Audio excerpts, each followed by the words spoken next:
You're listening to Fox City's Murder and Mayhem, your bi-weekly dose of true crime history in a small rural community of Wisconsin. Hey everybody, welcome back to another episode of Fox City's Murder and Mayhem podcast. I'm Eric. I'm Gavin. And we are back again after a little technical difficulty there. What did you do? I caught the wire with my toe as I was shifting. Oh. It's weird, I know, but... Alright, so where are we going to today and what are we talking about? So we're going to be bouncing a little bit between Neenah and Appleton today. Cool. Yeah. I don't think we've had an Appleton, or a Neenah or Appleton story in quite a while. Yeah, actually. Probably not. So. We do surprisingly little Appleton. But yeah, this story I wrote years and years and years ago, and it's very fleshed out. I even gave it a title.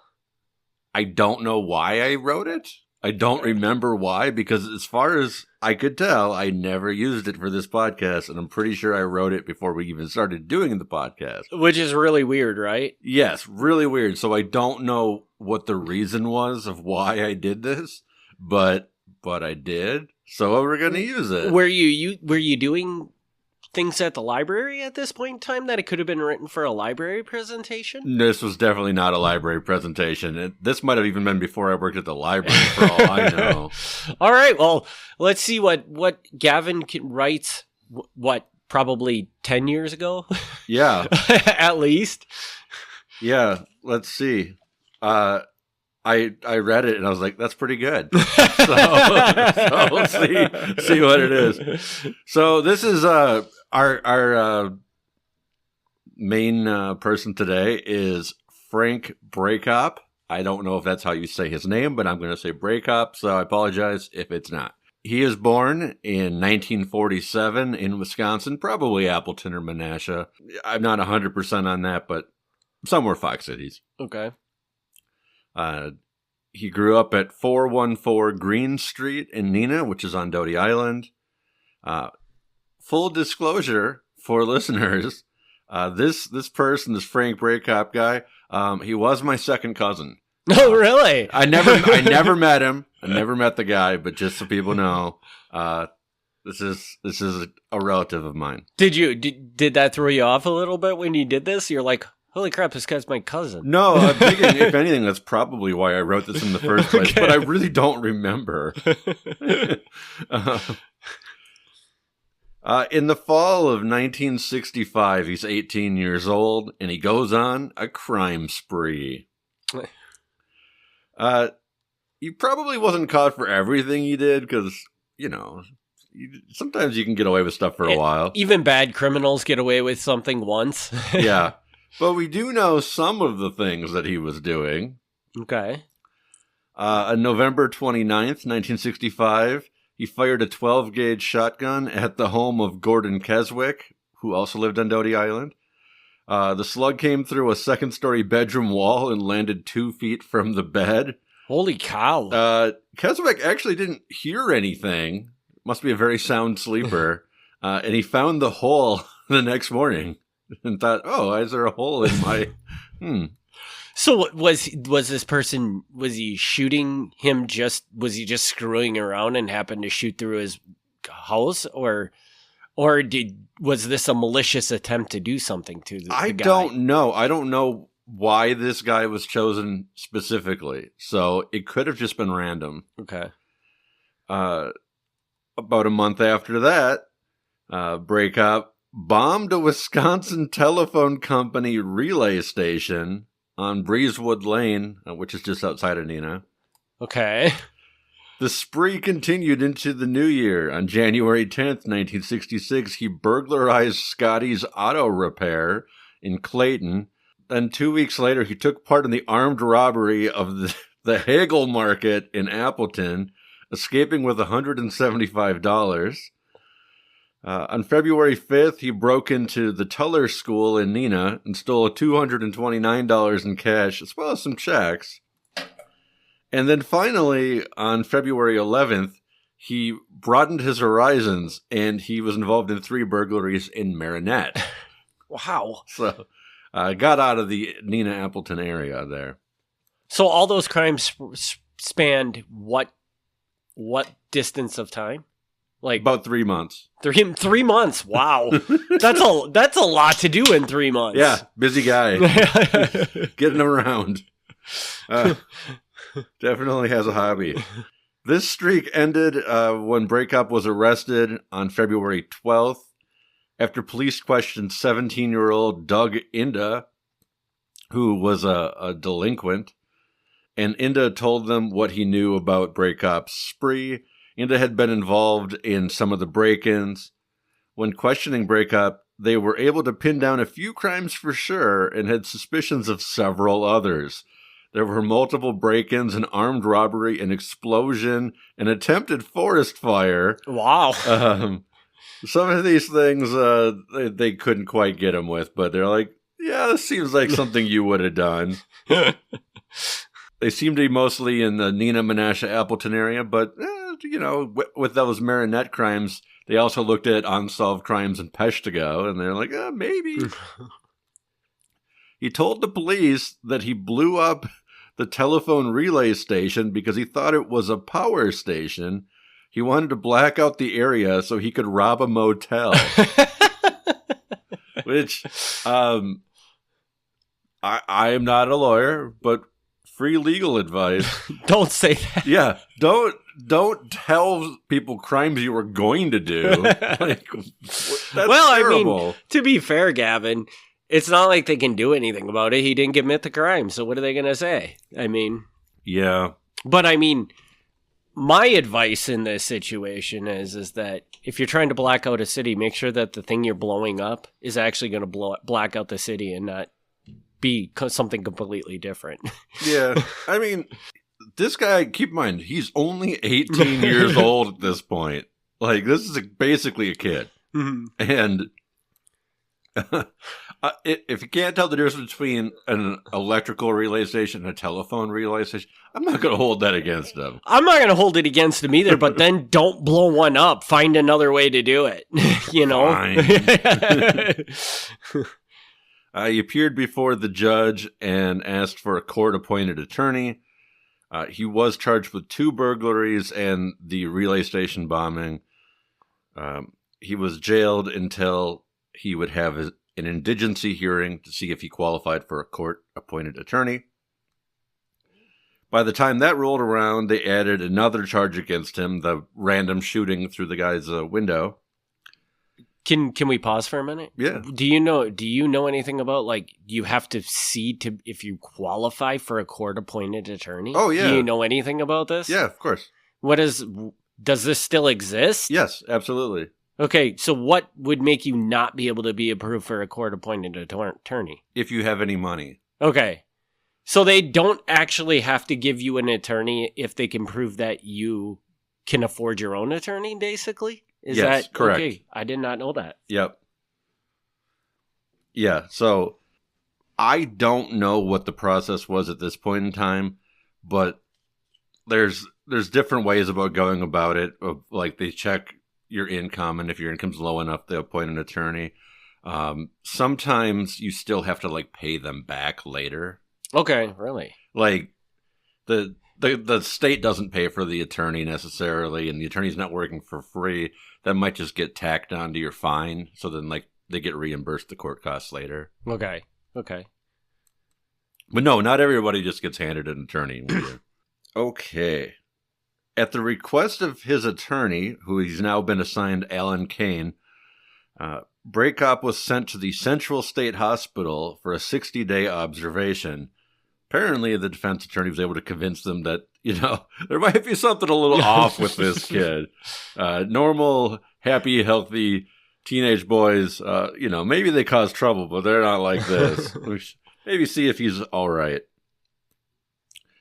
He apparently was found to be okay because when he came back, he pleaded guilty and he was sentenced to the state reformatory in Green Bay, where the judge said that he exhibited, quote, mean, vicious, and antisocial behavior and was a menace to society. Wow. The judge says, I hope there is a chance for rehabilitation, but I feel that society is entitled to protection from your actions. This is not looking good for this gentleman at this point in time. No. So he gets sentenced to 23 years. Holy cow! 23 years in the Green Bay Reformatory. So pretty significant time there. So now Green Bay Reformatory is more of a hospital, mental health hospital, or is it a true prison? It's a prison. Okay. Yeah, it's a prison. It just, calling it a reformatory sounds nicer than like a penitentiary or something, but no, it's a prison. Okay. So he is now in prison, and he files papers asking for clemency from the governor, and the governor looks over his papers and is like, no. No, I will not pardon you. I will not let you go. No, this seems like you need to sit for a while. In January 1973, so he's been in there for, what is this now? A few years. He's transferred to the big boy prison in Waupun. Through his attorney, who is now Jeff Snyder, he made several appeals to the judge. He argued that he should have had more freedoms while being questioned by the police. And this is... So what happened is, when he was arrested, the law was a certain way.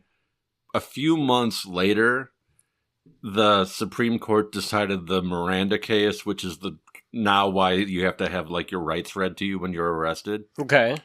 So now he's arguing that, they didn't do that, and obviously they didn't need to do that at the time. But he's like, in retrospect, that probably would have helped me out if they would have told me that I probably shouldn't be talking to them. But the judge denied that. He's like, the attorney that was assigned to you was a very competent attorney. I have no doubt that he made every effort to help you. So you can't be like, you didn't get a fair shake on the way in. We helped you out as best we could. Mm-hmm. And the judge further said, I can't say that we made any flaws in the trial because you pleaded guilty and there was no trial. So like, you can't say that we did things incorrectly at trial. Mm-hmm. So yeah, so the judge is basically like, nice try. No, not letting you out. But of course, 23 years isn't really 23 years. And Brakop does eventually get parole, and he's back on the streets. He's out by the second half of 1973. Okay. So he's really only in for like 2 years? No, he's in for like 6 or 7 years. Okay. Somehow, now this is weird to me. So he goes in at 18 years old, right? And he's in there for a few years, and he comes back out, and within a few months of being out, he has a brand new car. Like not some beater, like a brand new car. Okay. He now has a red 1973 Ford Gran Torino with yellow racing stripes. It also doesn't sound like an affordable car. I don't know what the situation was in the 70s, but I feel like a Gran Torino is a decent car. Yeah. So I think we can agree on that one. Yeah.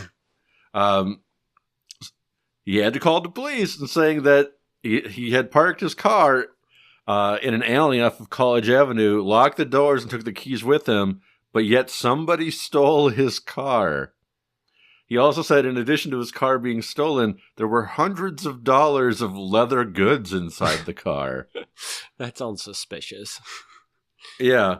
The police were definitely suspicious of this. They were like, is this real? Or is this you just like trying to like claim missing property? But they said it could be possible because when they checked their records over the past several months, there had been 9 late model Fords that were stolen from Appleton. So somebody was going around Appleton stealing brand new Fords. Okay. So it's possible. Still confused where he got the money to buy a brand new car, but whatever, maybe. I don't know. Shortly after this, he gets married. So he's got a nice new wife, Mary Jean. And apparently that goes okay for a year or so, because at least for the next year, he doesn't make it to the newspapers. Okay, well, So, good for him. Good for him. But at 1:30 in the morning on March 9th, 1975, he's living at 1062 Winchester Road, which again is like off of Neenah. Okay. And the police raid his house. Okay. Wake him up and raid his house. They confiscate 12 ounces of marijuana, 22 Valium tablets, a vial of barbituric acid, books on drug evaluations and pharmacology, books on how to process drugs. Both Brakop and his wife were charged with possession of a controlled substance and possession of marijuana with intent to deliver. They were released on $5,000 bond, and a preliminary hearing was set. So I don't know exactly how serious this is. I mean, on the drug scale, this is relatively low. Mm-hmm. But he's got a little variety, and the books do seem to suggest that he's onto something here. So they're waiting to go on trial for the drug situation. Okay. But we're never going to quite get that far. Okay. On the early evening of Friday, September 26, 1975, the Brakops were at a bar called Davy Jones's Locker. That's a great name. It is a great name.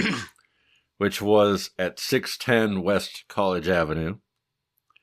They were there for several hours, having a good time. Around 7:45, Frank left, and he left Mary Jean behind at the bar. Okay.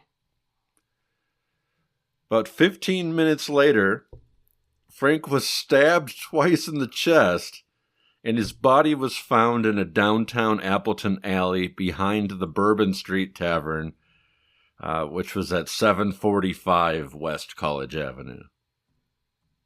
Okay. It was found by a 17-year-old boy who called the police. Patrolman attempted CPR and then rushed him to the hospital, but he was declared dead on arrival. Police could not locate the murder weapon, and they didn't have any immediate suspects. The boy who witnessed the incident said that he saw two men with long hair. One had light clothing and one had dark clothing, but beyond that, he really had nothing to go off of. And this being the 1970s, two men with long hair is not like super rare. So that didn't really narrow it down a lot. Were you looking up the address? I looked up 610 College Avenue, and it looks like it no longer exists because they tore it down to build the PAC. That sounds about right. How about 745? 745, is it West College Avenue? West College, yeah. 745 West College Avenue, is it? What is it? Oh, what is it? Oh, the no. statement piece? Okay. Do you know that? No, I don't know what that is. That's and it's in the picture I have here, it's a pink building on College Avenue. Okay. Which I don't even recognize a pink building on College Avenue, so I don't even know how new this picture is. But. Okay. Well, so anyway, if for some reason listeners happen to be in Appleton, if you go to 745 West College, his body was found behind that building. Okay. So, and actually, I can tell you, it's very near Spats. That's a good place to put it. It's near Spats. Spats has been there forever. Yeah. It's like 2 buildings down from Spats, it looks like. All right. So Mary Jean, his wife, did not learn of Frank's death until around midnight, so it's about 4 hours later, when she returned home and found the police there waiting for her. And again, keep in mind, this is the 70s, so nobody has cell phones or anything, so they don't know. Like, they find a dead body, they don't know where his wife is. They don't realize that she's at a bar, like, a block away. When reporters from the Post-Crescent questioned her, they were given, quote, unclear and sometimes contradictory responses to their questions. What she told of the police, I don't know. But apparently, she wasn't, at least with the reporters, she wasn't very clear with their questions. But I'm not going to fault her on that. probably having a bad night.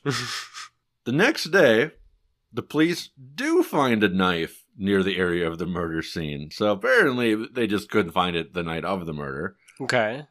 But upon further test, they found that it probably wasn't the actual murder knife. It was just another knife. That seems really random. Laying in the alley behind the bar. They also found blood samples on a wall in the alley in the hopes that it would match one of the attackers, but that didn't really work out. A friend of Brakop's talked to the newspaper. He was not identified, but he talked to the newspaper and said, well, we know that it had to have been more than one person that attacked him because Frank knows karate and judo, and if it had just been one person, he would have kicked their ass. So, that's great. So we're looking for two guys here.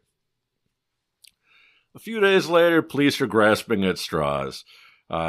Two Appleton men are questioned after picked up for a shoplifting arrest, just because one of them had a knife in his pocket at the time of the arrest, but neither was really seen as a suspect. One of the men was held in jail on a probation violation, but neither of them ends up getting charged. The detective handling the case admitted to the press that although the murder was still their top priority, they had, quote, nothing that's any good for evidence. The detective spoke to the newspaper, calling the case Appleton's only unsolved homicide and saying that two detectives were working on the search. I find that super suspicious that it's the only unsolved homicide at the time, but maybe. I mean, I don't know otherwise, so that could be true. Quote, we're at a point where nothing seems to be moving. We know there are people in town who know who did it, but won't say anything. The district attorney, Ken Rotier, said that they were doing the only thing they could. He explained, we're questioning and re-questioning people. Even Mary Jean thought that the killers would be caught and felt that Frank might have had connections to organized crime or was an informant in the narcotics trade. When police were asked about this, they denied that. They said, he's not an informant for us, and we don't know about these organized crime connections. So, I don't know what Mary Jean is referring to, but the police disagree with that. Mm-hmm. To everybody's surprise, a suspect was rounded up on May 28th, 1976. So this is, let me get the timeline right. It's probably 73, right? 73 to 76? September 75. So this is... Oh, yeah. 6, 7, 8 months later. Yeah, 73 was when he got out of prison. Yeah. A man named John Norman Rickey, who was a 23-year-old construction worker from Indian Rock, Florida, was brought to court in Keene, New Hampshire. So this guy gets around. Yeah, I see that. He was brought in. He waived his right to an extradition hearing and was sent to Appleton for trial. Papers filed with the court indicated that Rickey was claiming self-defense and said he was the only one in the alley. He goes, there wasn't two of us, it was just me. This sort of disagrees with the witness, and it disagrees with the friend who says if it's just one guy, he would have kicked his butt. The details are a little murky from what's on the public record, but it seems that police were eventually able to trace the killing to Rickey because they found a pair of glasses at the crime scene. And with those glasses, they were able to trace it back through who had the prescription and that sort of thing. And it was a lot of legwork, good classic police detective work. And they were eventually able to find out, you know, who the doctor was that prescribed them, who it got prescribed to, and so on. So it took a few months, but they got there. That's impressive. It is impressive. Yeah, it took a lot of work. Apparently, they briefly traced him to Kalamazoo, Michigan. Whatever this guy does as a construction worker, like, he's all over the place. Okay. So I don't know what it is, what kind of construction work he's doing, but they're sending him everywhere. Mm-hmm. When he was brought to Appleton, he was charged with manslaughter and ordered held on $50,000 bond. On June 7th, he appeared before the court and testified that he was beaten and kicked in a dark alley by Frank Brakop and feared for his life when he stabbed him. He said that he was at the Davy Jones Locker, the tavern, when he turned a drink upside down on a bar when he complained about how weak the drink was. He then walked out and started walking down in the alley behind the bar to have a cigarette. For some reason, Frank Brakop followed him from the tavern to the alley and was upset with him. Ricky said he didn't know why he was upset with him. They hadn't even had a conversation. Mm-hmm. Then, Ricky says he was beaten for reasons that he did not know, and frightened, he called a girlfriend in Menasha who came to pick him up. Before the girlfriend could pick him up, Frank Brakop tried to beat him again, and Ricky stabbed him in self-defense. Also testifying were two detectives who had spent months working on the case. They said that Ricky had passed a polygraph test. They asked him all kinds of questions, and they found out that, Ricky wasn't involved in drug deals with Brakop. He had never met Brakop before. He had no reason to be angry with him. They said, this, as strange as it sounds, this guy seems totally reliable. Mm-hmm.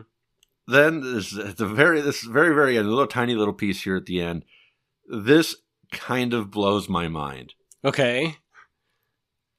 After this, the district attorney asked the judge that all the charges be dismissed. The judge agreed. The charges were dismissed, and Ricky was able to go free. Why? Apparently, that was convincing enough that the district attorney ruled that, okay, this is a justifiable homicide. It was self-defense. We're good. That the part that's weird to me is not that they found that it was justifiable homicide. The part that's weird to me is they didn't do the trial part first. Mm-hmm. Because, okay, he killed a guy. Then after killing a guy, he didn't bother to tell anybody he killed the guy. Uh-huh. And then after killing the guy and not telling anybody, he's in another state. So, I'm going to believe that what he's saying is true, is that Brakop got mad, just started beating him for no good reason, and he had to stab him with a knife to get him off his back. That's perfectly reasonable to me. But, it still seems like if you're involved in a situation where you kill a guy, it's still kind of not okay to just walk away and never tell anybody. Yeah, you should not get this all dismissed just for the sole fact that you never told anybody this happened. Yeah. Right? I mean, the appropriate things to do is to say, I killed this guy, it was self-defense, blah, blah, blah, and he did not do that. He just ran. More or less. So it really surprises me. They got to the preliminary hearing part, and they didn't hold it over for trial. The district attorney's just like, nope, we're good here, because they didn't charge him with first degree murder. They charged him with manslaughter, and even if it's self defense, I feel like you could go to trial for manslaughter. You still killed a guy. Mm-hmm. And, and the judge or the jury could find that it was self-defense and let you go. So it's not that I disagree with the outcome. Just the process seems like there's a piece missing here. You kind of skipped over the part where we actually weigh all the evidence. Right. And he probably should have gotten something just for the fact that he didn't report it. There's got to be a law that says if you see a murder and don't report it, you can get in some sort of trouble for that. Especially if you're the guy who did the murder. Yeah, especially if he did the murder. Yeah. But no, as far as I can tell, that was it. He was free to go, and he went back to, New Hampshire or wherever. So, and when as we were going through this story, I fully expected that this was going to be some sort of drug thing where this guy had a drug deal go bad, got killed, or something like that. But It sounds like the guy that killed him had no interactions or no history of drugs or anything. So it legitimately sounds like this guy, this Brakop guy, just got PO'd at this guy because he talked crap about the drink in the bar. and went out and beat the crap out of him. Right. I mean, we don't know why he got mad, but yeah, that's according to the Ricky guy. Yeah, that's all he could figure out was he's like, the only thing I did in the bar was complain about how weak the drink was. He's like, I didn't say anything to this other guy. Mm. And that just seems weird. But I guess, I mean, as we've kind of learned, there may have been something off with this Brakop guy. There may have been, yeah. And also, that seemed like, I think you talked about that bar quite a bit in the story, so it seemed like that was kind of like his drinking hole. Yeah. So he probably didn't appreciate some out-of-towner coming in and talking crap about it. Yeah. Not worthy of... Yeah, how dare you say bad things about my bar. And did you mention anything about how badly this guy got beaten? I don't know if I mentioned it, but apparently, let's see. I do have that. I can't find where it is, but he did it, but his face was all puffed up the next day. Because it just seems also to me that you get beat up and then you murder the person that was beating you up. Yeah. That seems very suspicious to me to be an okay thing. Because technically, if you end up killing somebody, shouldn't it be because you think you're gonna die? Unless this dude just got annihilated, like he was, at an inch of death or whatever.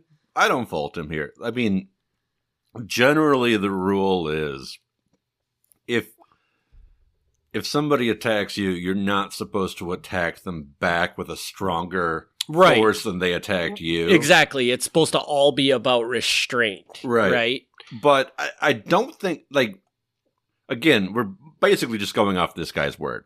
But I don't think, he stabbed him to try to kill him. I don't think that was the intent.